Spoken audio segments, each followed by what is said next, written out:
que dans la de façon pour vous aider à évacuer votre esprit. Et à identifier, diagnostiquer vos problèmes de l'esprit. Pour répondre à votre question, Jésus était là. Qu'est-ce qu'il a fait? Donc, le temps est décidé selon le regard du monde. Mais c'est de rester fidèle à Dieu. D'être fidèle à Dieu. Car si on lit la vie de Jésus, on évalue la vie de Jésus, d'un certain point de vue, c'est un échec. C'est un échec. La mort sur la croix est un échec. Mais en vérité, cette mort sur la croix est la victoire de Dieu. Parce que cette mort sur la croix est la condition de possibilité de la résurrection, du recomplissement d'une certaine manière.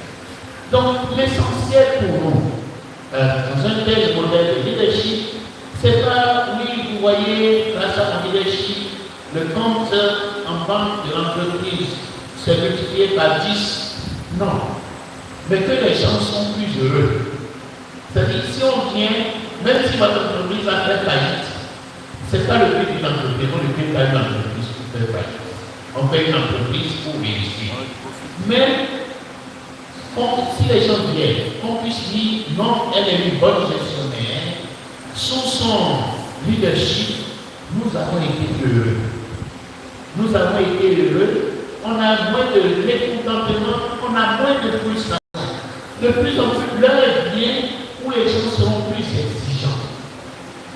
Que ce soit dans l'entreprise ou même dans les familles. Si attendent le divorce aujourd'hui, c'est parce que les gens ne veulent plus être trop frustrés. Je suis frustré au boulot et voilà un monsieur qui me frustre encore la main. Diminuons un peu les frustrations. Il y a trop de frustrations dans le monde.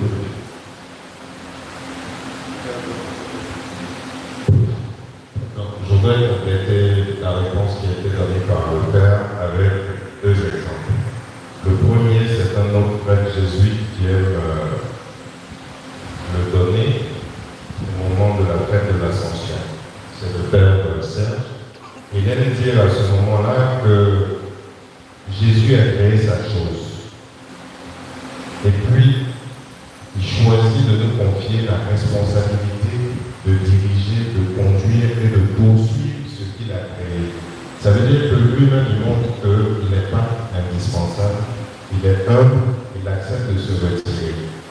Le leader, il doit être capable de faire confiance aux autres, de pouvoir déléguer, comme Jésus a accepté de nous faire confiance en nous confiant son Église.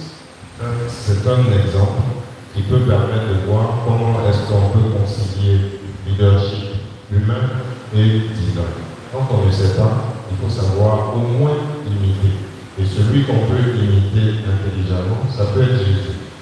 Deuxième exemple, comment il se met en prière, notre Seigneur Jésus, pour choisir les 12.